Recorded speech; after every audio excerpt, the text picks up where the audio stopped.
Já parou para pensar que a nossa realidade pode não ser bem o que parece? E se a história da humanidade fosse apenas uma simulação, um programa de computador rodando em algum servidor gigantesco? Você já teve a sensação de que há algo de errado, algo que não se encaixa nesse mundo? E se a liberdade que pensamos ter fosse apenas uma ilusão cuidadosamente construída? Isso tudo e muito mais você vai ver aqui neste vídeo.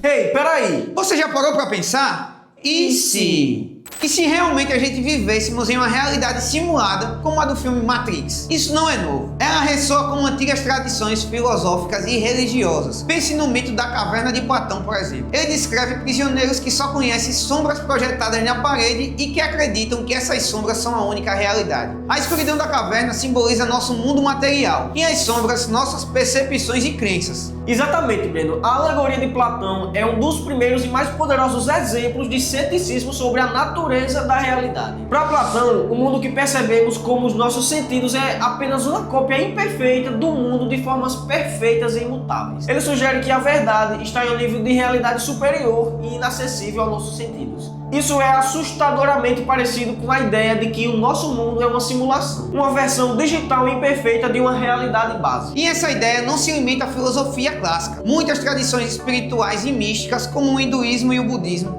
também veem o mundo material como uma ilusão ou maia. Ele nos ensina que o que consideramos aí como realidade é uma projeção da mente, uma miragem que nos impede de ver a verdadeira natureza das coisas. No budismo, a libertação vem de transcender essa ilusão e alcançar o nirvana, que é a verdadeira realidade. A Maia hinduísta é fascinante. Ela não é apenas uma ilusão, mas uma força criativa que dá forma ao universo. É como um código-fonte de uma simulação. E assim como a Matrix, a Maia nos aprisiona em um ciclo de sofrimento e renascimento, a menos que possamos ver através dela. O objetivo é despertar, perceber que tudo é interligado e que a separação entre nós e o universo é apenas uma ilusão. Essas ideias, embora antigas, ganharam uma nova roupagem com o avanço da ciência e da tecnologia. O que antes era uma metáfora filosófica agora se tornou uma hipótese científica plausível. O físico e filósofo Nick Bostrom, por exemplo, propôs o famoso argumento da simulação, que sugere que é mais provável que estejamos vivendo aí em uma simulação do que na realidade base. E esse argumento é baseado na ideia de que civilizações futuras com um imenso poder computacional poderiam criar simulações detalhadas e conscientes de seus ancestrais. Se isso é possível e se levarmos em conta a quantidade de simulações que poderiam ser criadas, as chances de estarmos em uma delas são incrivelmente altas. Afinal, se existem bilhões de universos simulados e apenas um universo real, as chances nos favorecem.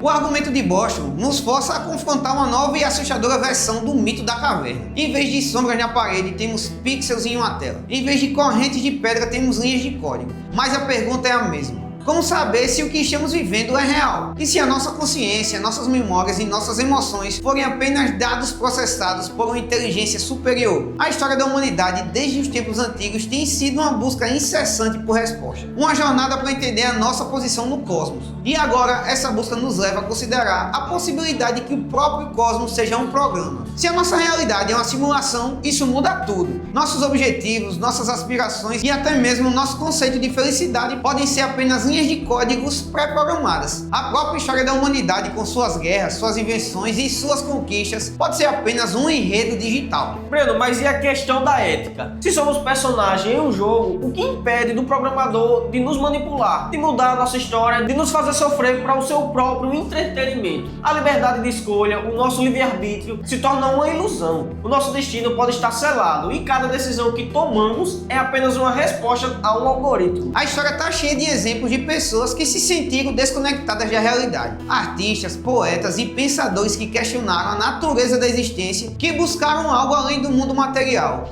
Eles podem ter sido os escolhidos, os primeiros a ter sensação de algo errado, assim como Neo em Matrix. A filosofia existencialista aí de Jean-Paul Sartre, por exemplo, nos diz que a existência precede a essência, o que significa que primeiro existimos e depois damos sentido às nossas vidas. Mas a realidade é uma simulação. A nossa essência já é pré-determinada e a nossa busca por sentido é fútil. Mas e se a simulação fosse nossa única chance? E o universo real fosse tão caótico e sem sentido que a única forma de sobrevivência fosse criar uma simulação. A história da humanidade pode ser uma forma de nos prepararmos para a verdadeira realidade, assim como a simulação de voo prepara um piloto. A nossa vida pode estar nos preparando para algo muito maior. Nesse caso, a Matrix não seria uma prisão, mas uma escola. Essa é uma perspectiva otimista. Mas e se a simulação for apenas uma forma de entretenimento? Ou pior, uma forma de controle? A história nos mostra que o poder corrompe. A nossa própria história está cheia de exemplos de tiranos que se aproveitaram da ignorância e do medo das pessoas para controlá-las. Em um mundo simulado, esse controle seria absoluto. O nosso passado, o nosso presente e o nosso futuro